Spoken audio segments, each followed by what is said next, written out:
ahitwaza kushikira hamwe nyogo twashanga abantu bashobanjirirwe badineho kutora bwanyuma y'enjura nyamwinji etandikire kiro cyabusheshera izuba kugwa okushenya amaju gabo egatwara n'ebintu.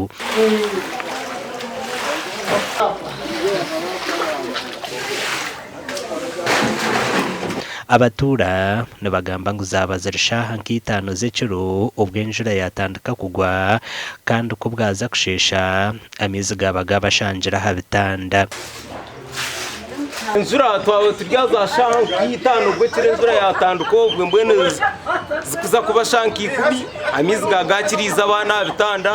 abana barya hanse ibintu byatirwa mizi otacyeta umuntu akakuyamba mwenanye nshahuramo magara ganje binde bintu byanje byona nogirebe enzu yagwa tine kutwatinamu ebyingi byasisikara twafuna kagwe abamiza gatahirire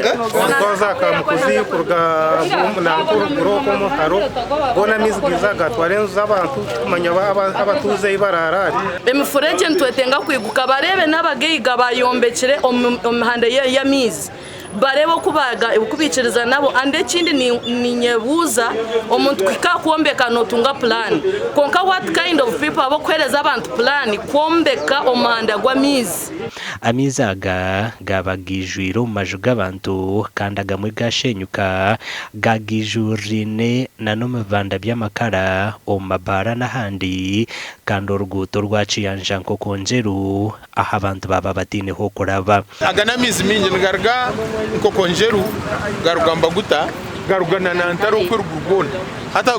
na imini nanta pati yantare aneji kamkuziyona gona ngija usually liquids look for their own levels amizi nga flooding ngarga higher levels ngaza lower levels so abo kwana batura lower levels no ba affected.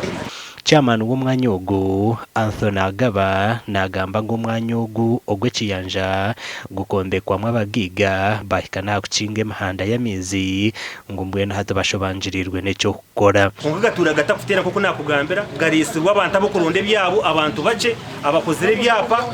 bakatandika kure byapa kutere bishara bakagushanga batera ushanga ikishara cyona nekeye ncyakaraga guma nashuka mara mukashanga miza yigangara bagatakirabo ahitwaza kurugero umwanyogo twasaga bamwe aha batura barukwihamizo mu maju gabo kandi abandi abamaju gabo gashenyuka baba bashobanjirirwe naho kurara aha bwa TV West and area Sartugusa.